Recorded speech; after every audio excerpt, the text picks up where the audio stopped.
Halo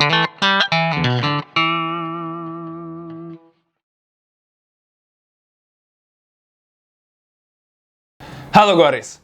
Video kali ini gue pengen ngebahas sebuah sepatu yang ada di depan gue sekarang, dan ini merupakan dress shoes. Dan mungkin kebanyakan video gue kan lebih ngebahas soal sepatu leather boots yang vibes-nya lebih ke work boots. Video kali ini gue pengen ngebahas dress shoes, jadi mungkin objeknya sedikit berbeda dikit, cuman konten pembahasannya harusnya kurang lebih sama sih. Beberapa waktu lalu gue udah bikin video unboxingnya juga, jadi buat kalian yang udah nonton video unboxingnya mungkin kalian udah bisa nebak kira-kira ini gue nge-review sepatu apa. Dan langsung aja, ini merupakan dress shoes dari Sporty Goods dengan nama sepatunya itu Derby Long Wing Black and Scotch Grain Black. Jadi langsung aja kita masuk ke pembahasannya. Dan langsung aja spek dari sepatu ini akan gue tulis pada bagian sini, dan kita bahas dari sepatunya langsung. Untuk material upper dari sepatu ini tuh warnanya hitam, seperti yang bisa kalian lihat, dan ini merupakan kombinasi dari dua jenis kulit yang berbeda.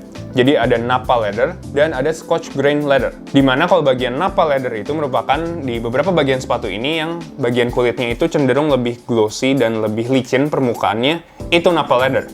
Sementara untuk bagian Scotch Grain Leather itu merupakan bagian kulit yang lebih memiliki tekstur tidak rata pada bagian permukaannya. Nah, itu yang Scotch Grain. Jadi yang gerinjel-gerinjel itu Scotch Grain ya. Terlepas dari faktor-faktor yang mungkin akan gue sampaikan nanti, plus minus dari sepatu ini, nggak gue pungkirin dari segi looks dari sepatu ini, dengan kombinasi Nappa dan Scotch Grain Leather-nya, menghasilkan looks yang menarik banget dan agak berbeda dari kebanyakan dress shoes yang ada di pasaran ya. Jadi buat kalian yang mungkin lebih tertarik ke dress shoes yang nggak flat-flat amat, ini bisa banget jadi solusi dan opsi buat kalian. Ada beberapa hal yang mau gue sampaikan dari penggunaan material uppernya. Untuk bagian Nappa Leather-nya sebenarnya gue nggak begitu banyak ada hal yang mau gue sampaikan. Jadi menurut gue sih untuk bagian Nappa Leather-nya oke-oke aja. Untuk bagian Scotch Grain Leather-nya menurut gue ada bagian-bagian yang mau gue sampaikan. Untuk penggunaan dari Scotch Grain Leather-nya ini menurut gue pribadi, hal yang gue rasakan dari hand feeling-nya itu agak nggak begitu solid, nggak begitu kokoh, dan cenderung lentur aja sih. Jujur menurut gue pribadi, gue ekspektasinya itu untuk bagian Scotch Grain-nya lebih solid, lebih kokoh gitu sih hand feeling-nya yang gue pengen. Cuman ini nggak gue pungkirin dari penggunaan Scotch Grain yang lebih tidak kokoh dan agak lentur seperti ini, ada hal positif juga yang mungkin akan gue sampaikan nanti di bagian wearing experience. Cuman mungkin kalau dari segi untuk bagian material Scotch Grain-nya kurang lebih seperti itu, biar kalian ada gambaran. Masih terkait dari segi penggunaan material Scotch Grain Leather dari sepatu ini, hal ini memiliki efek juga ke bagian tang atau lidah dari sepatu ini. Bisa dilihat dari tang atau lidah sepatu ini tuh menggunakan material Scotch Grain Leather, dan ini tuh untuk bagian dalamnya dilapisin lagi seperti ini dengan fabric neoprene lining seperti ini. Hanya saja liningnya itu kayak nggak seluruhnya gitu loh. Jadi pada bagian pinggiran dari bagian dalam dari lidah sepatu ini tuh bener-bener hanya Scotch Grain Leather-nya itu aja, nggak dilapisin lagi. Dan hal ini gue merasakan untuk bagian pinggiran dari lidahnya itu lemes banget sih emang.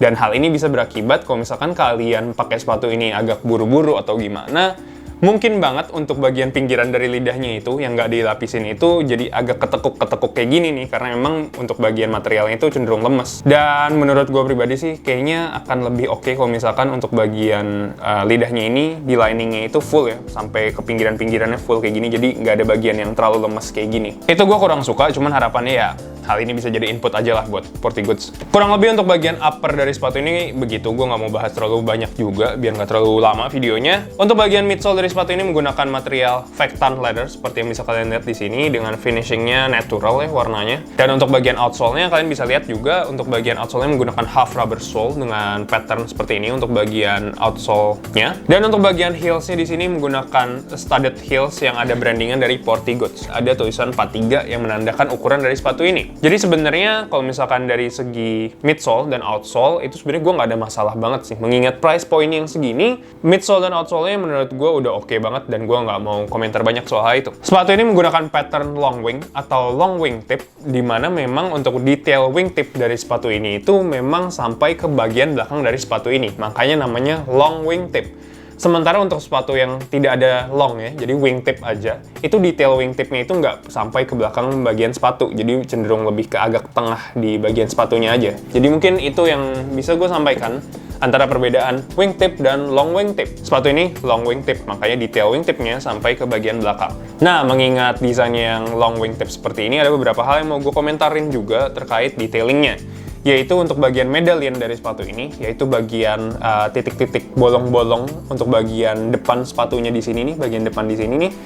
Nah, itu tuh bisa dilihat, bolong-bolongnya itu seperti terlihat adanya bekas lem-lem yang luber-luber yang tidak dibersihkan. Jadi kalian bisa lihat lah pada bagian sini tuh ada bagian yang agak mengkilap-mengkilap kayak gini. Menurut gue itu lem sih, yang memang mungkin saat proses pembuatannya itu kan dilem terus dilapisin dengan detail wingtip seperti ini. Hanya saja bagian-bagian lubernya ini kayak tersisa. Dan hal itu mungkin kalau gue pribadi lihatnya kurang enak sih dilihatnya.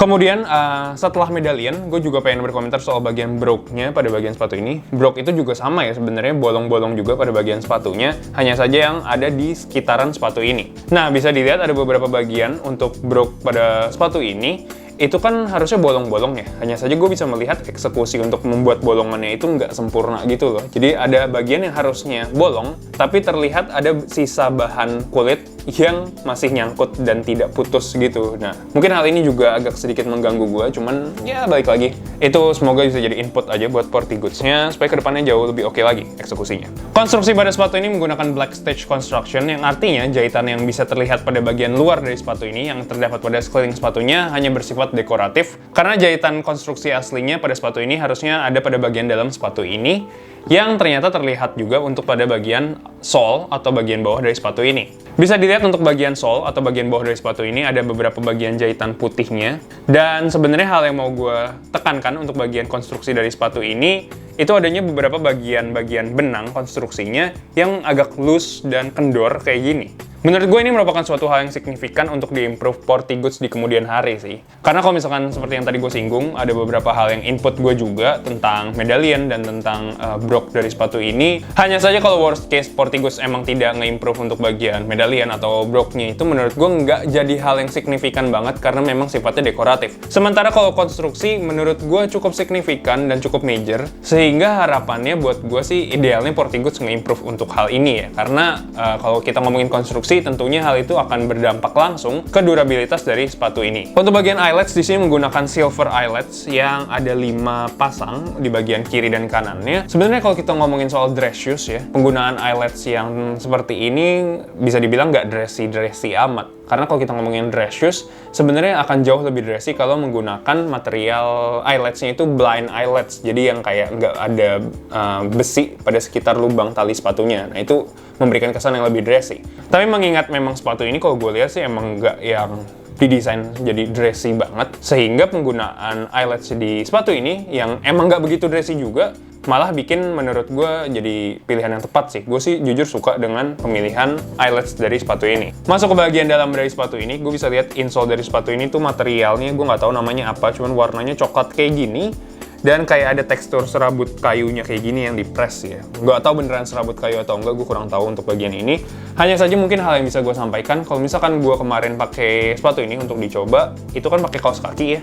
Nah, tekstur insole ini kalau misalkan kena kaos kaki itu agak seret saat insole-nya itu bersentuhan dengan kaos kaki. Itu sih yang gue rasakan. Selain itu, di bagian insole-nya juga ada brandingan dari Portigoods yang sangat mudah hilang brandingannya ternyata. Karena ini gue baru pakai sepatunya 2 kali. Kenapa 2 kali akan gue jelaskan nanti. Cuman di sini untuk bagian brandingan pada bagian insole di sepatu kirinya itu udah mulai hilang tulisan Portigoods-nya. Jadi ya gak apa-apa. Cuman sharing aja, bukan suatu hal yang major sih menurut gue. Masih di bagian dalam dari sepatu ini, gue pengen ngebahas soal bagian lining dari sepatu ini yang menggunakan fabric bernama neoprene.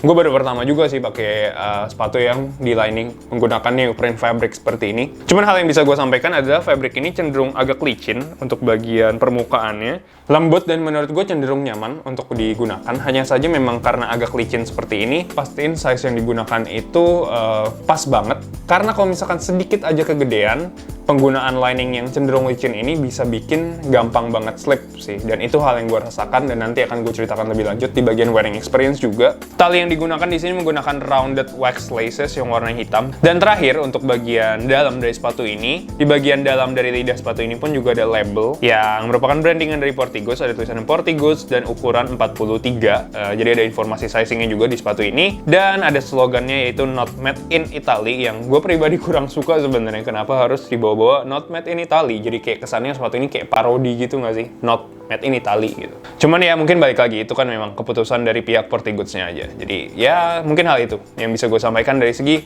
material dan detailingnya. Di video kali ini gue mau gabungin aja untuk bagian wearing experience dan size and fitting biar lebih singkat aja videonya.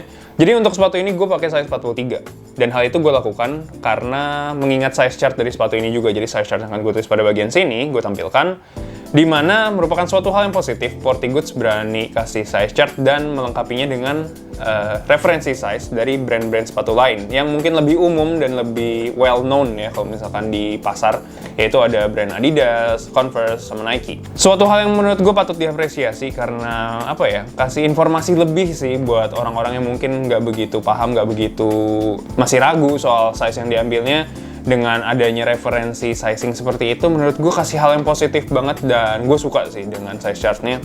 Mungkin gue pernah bilang di beberapa video gue, kalau misalkan gue tuh biasa kalau Converse pakai size 43, untuk beberapa boots gue pakai downsize di size 42. Nah, kalau di sepatu ini kan ada referensi size Converse ya, di situ tertulis kalau misalkan kalian pakai Converse 42,5, Portigoods pakai 43. Jadi gue ambil 43 sebenarnya, sesimpel itu. Cuman kalau misalkan apa yang gue rasakan di sini, 43-nya agak kegedean buat gue. Dan hal ini makin gue rasakan kegedean banget karena penggunaan fabric liningnya, yang neoprene lining tadi itu, yang cenderung lebih licin. Jadi sangat gampang banget buat kaki gue untuk mengalami heel slip. Selain itu, penggunaan tali dari sepatu ini pun juga sebenarnya mungkin karena agak kegedean, gue merasakan untuk tali sepatu ini sedikit kepanjangan juga. Cuman kan mungkin karena emang gue tariknya cenderung biar agak kenceng ya, karena agak kegedean jadi gue agak tarik supaya lebih kenceng, jadi mengakibatkan sepatu ini agak talinya kepanjangan menurut gue. Mungkin kalau size-nya ini nggak sekegedean ini, jadi lebih pas, tali sepatunya pun juga nggak begitu gue tarik sehingga nggak mengakibatkan begitu kepanjangan seperti ini sih. Jadi ya itu efek domino dari kegedean yang gue alami aja sih mungkin ya.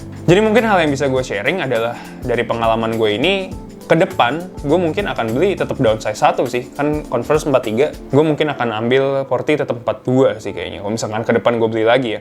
Untuk bobot dari sepatu ini, untuk bagian sepatu kiri atau kanannya aja tuh bobotnya 400 gram. Jadi kalau sepasang tuh 800 gram. Menurut gue ini terbilang sepatu yang ringan. Dan mengingat tadi nih, penggunaan Scotch Green Leather yang menurut gue agak lebih fleksibel dan lentur untuk beberapa bagiannya. Terutama untuk bagian stress point di bagian vamps-nya.